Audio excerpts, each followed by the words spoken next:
Thank you. Good afternoon. My name is Hubert Buczyński. I'm a PhD student at Warsaw University of Technology. I'm also a software engineering in finance systems company.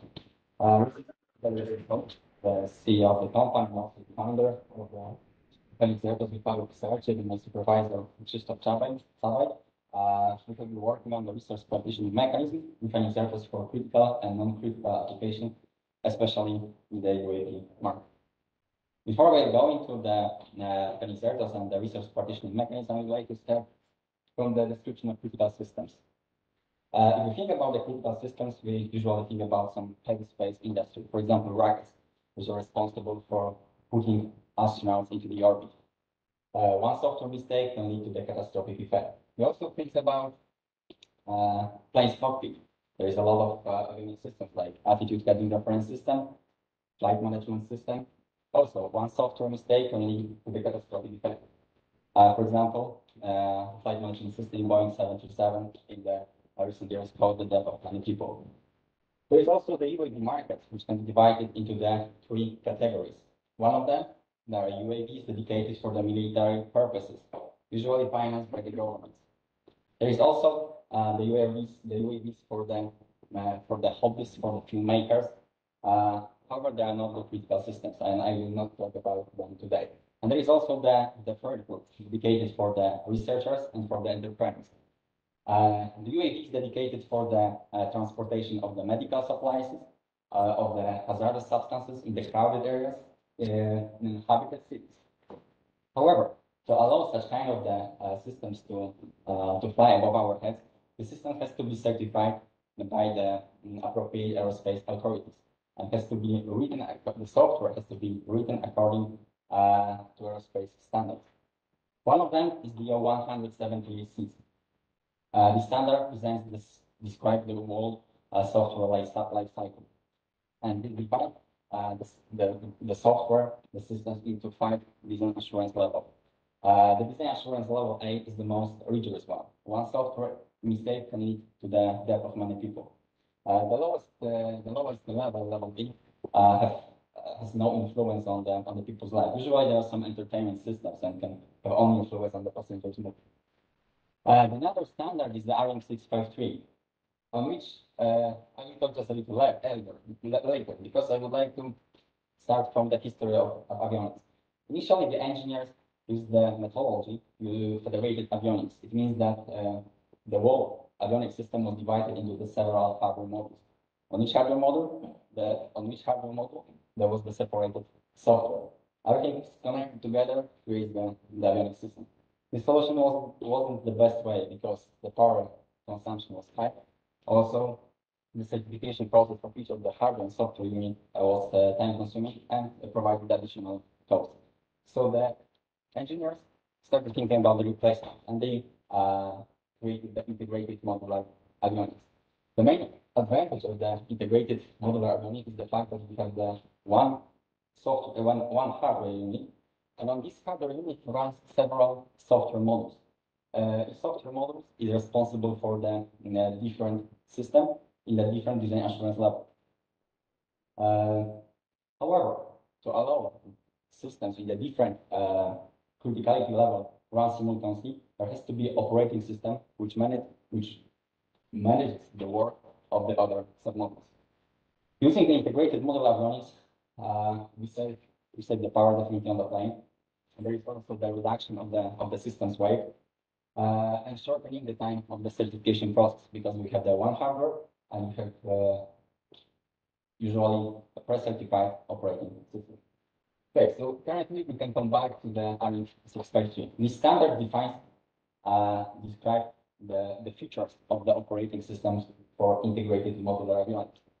It also describes the user application interface called APEX. It allows to provide the portability between the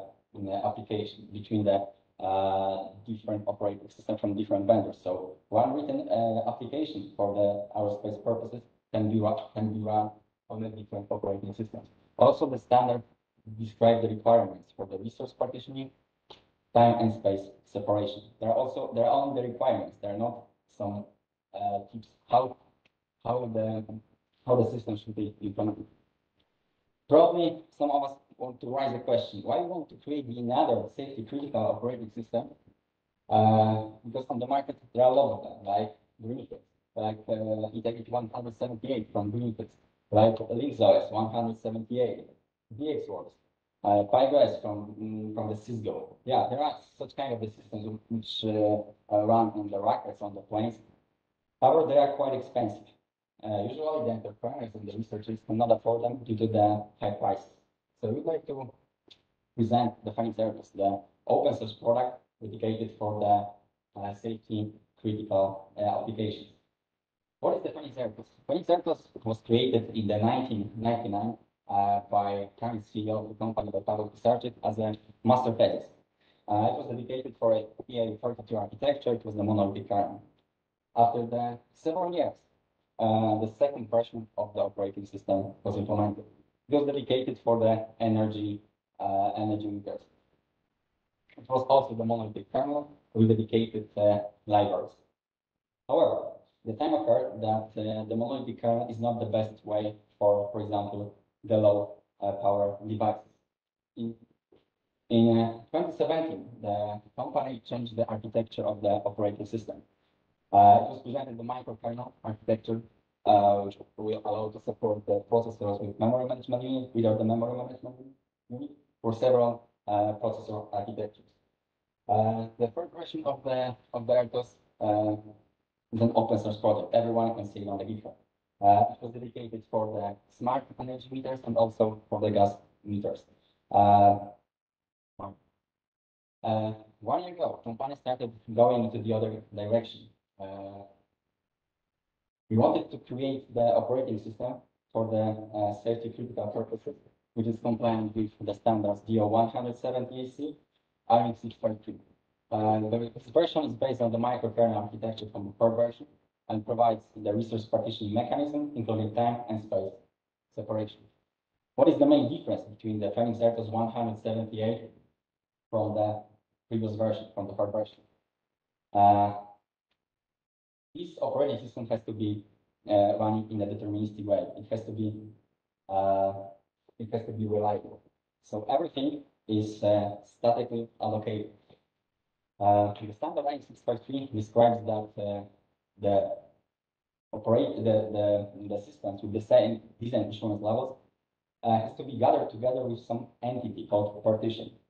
And if you would like to provide several different partitions, they have to be described by the XML or AADL languages. This configuration files contains information how much memory will be consumed by the partitions, what time usage will be dedicated for this partition, and also some scenarios for health monitor system, which is responsible for handling some unpredictable behaviors of the partitions. These configuration files are gathered together and are checked by the host tool to check whether the system is feasible on dedicated hardware.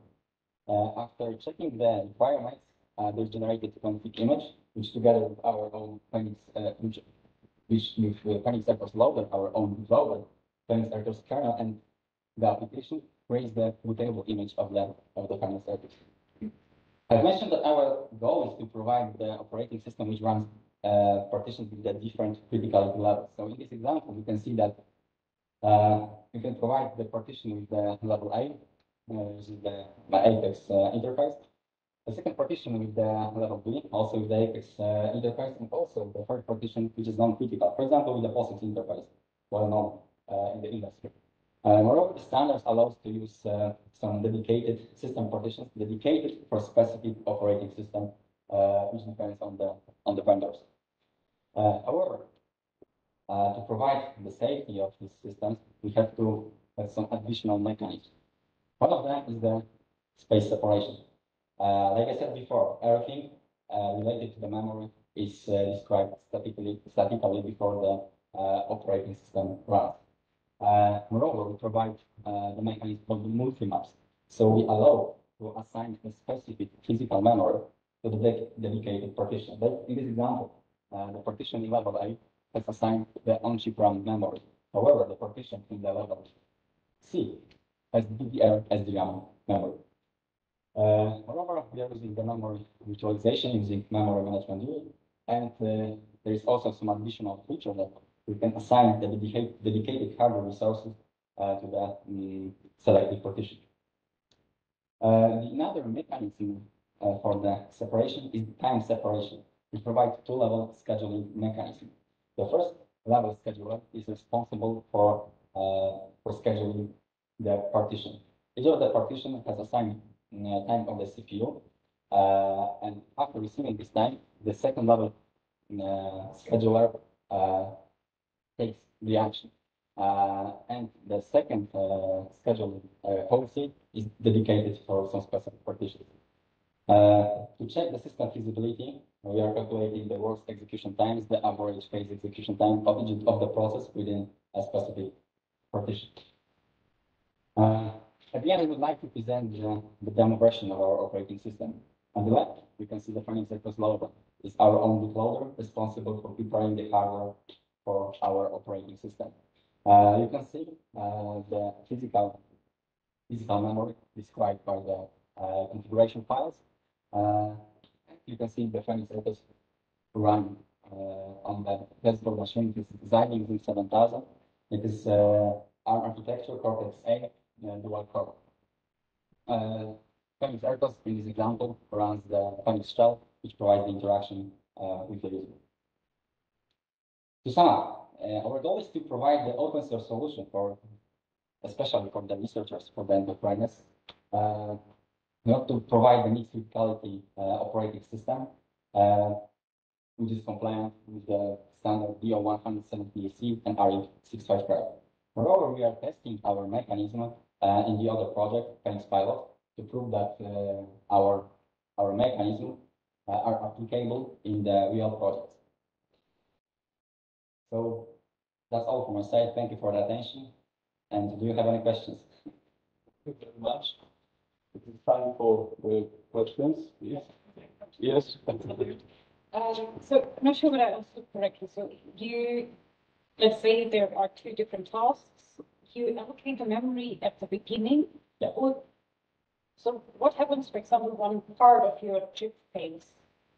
Would this task be assigned to another, let's say, non-critical task partition? So do you talk about the different cores usage? Or, No, really about the partitioning that we're talking about. okay, so if one, for example, of the tasks will fail, so the unit of the health monitoring system is responsible for taking an appropriate action when something like this happens. And there is a description in the configuration file, there's a description of the scenarios. Like, for example, the task will hang, so we should restart it. And the specific actions are described in the scenario files. But if there is, for example, a physical failure, the partition is not going to work anymore. Could it be assigned to another partition? Is there some kind of backup functionality? Frankly, we haven't decided what would the action will be performed. However, usually there is some problems with the hardware. It will occur at the beginning of starting of the system because we also perform the building test. So the hardware is checked before the system runs. Usually, when there is some critical failure, like for example, some hardware will be devastated.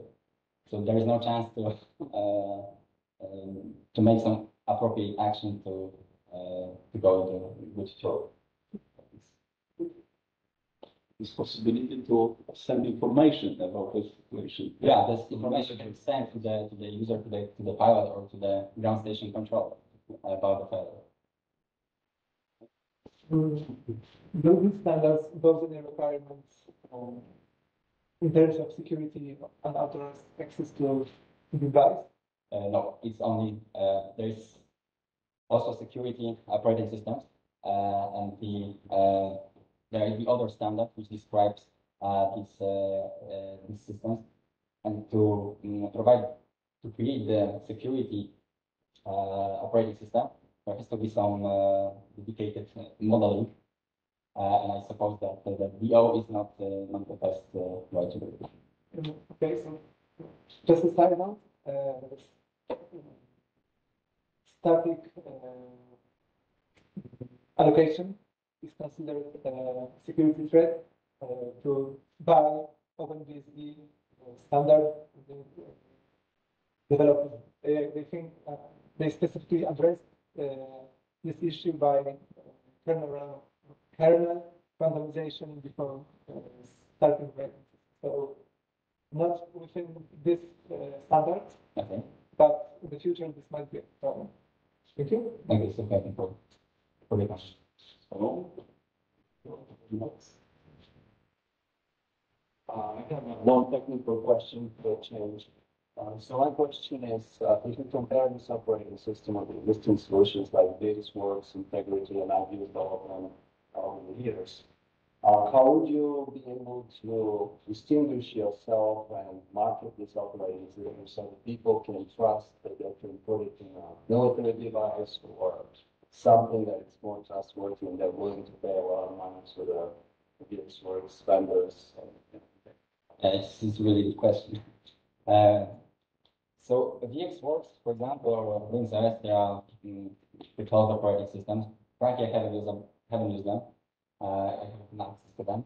However, I have read some materials, some publication, how the work is done.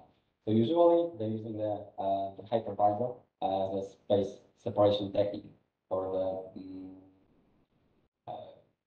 recording the space separation. The main difference between Phoenix-RTOS and some other way, we currently investigating what is the best way. For example, on the ARM architecture, there is also the trust zone. So we are trying to figure out which way is the best, using the hypervisor or using the trust zone to provide the space separation. Moreover, the main advantage of Phoenix-RTOS is the fact that it is open source. If the researchers or the entrepreneurs have an idea to create some specific system running in the crowded areas, usually the budget is not so high to provide some expensive operating system, and they will use they could use the vendors. I think normally what the vendors do is they say, we have this particular certification, and that's why you should buy our operating system. So maybe what you need is to provide some certification. Yeah, there's another point, like you can see that we want to be compliant with these two, the most important standards. And it will be the main advantage of the open source product with the certifications. Yes.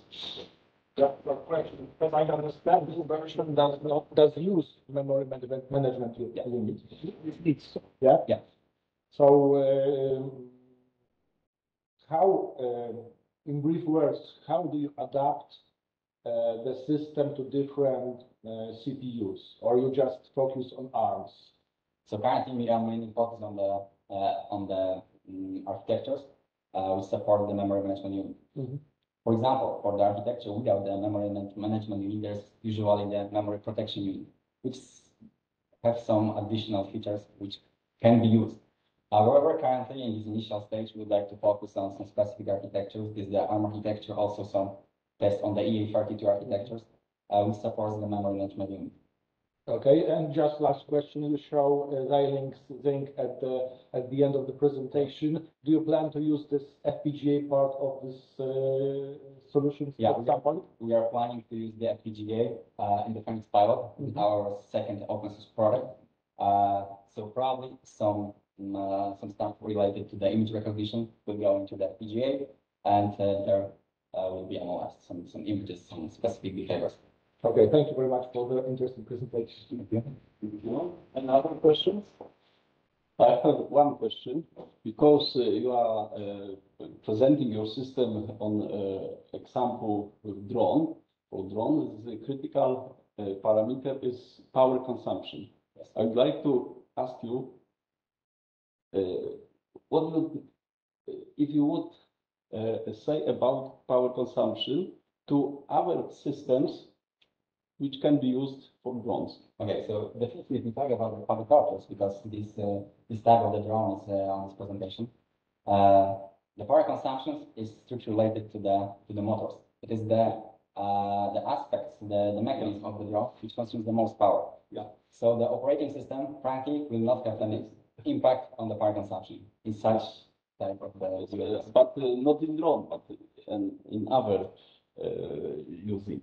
So frankly, if you're thinking about some, like I said, this third category for the medical transportation, usually the drones are larger No, So there are not a problem. there are different problems. Usually there are some engines without there are not motors. There are some engines. Yeah. So the consumption is just a little different. So currently we are not focusing on this. We are focusing on this space and time separation mechanism. Thank you very much. Another question? So I think the presentation is very good. You think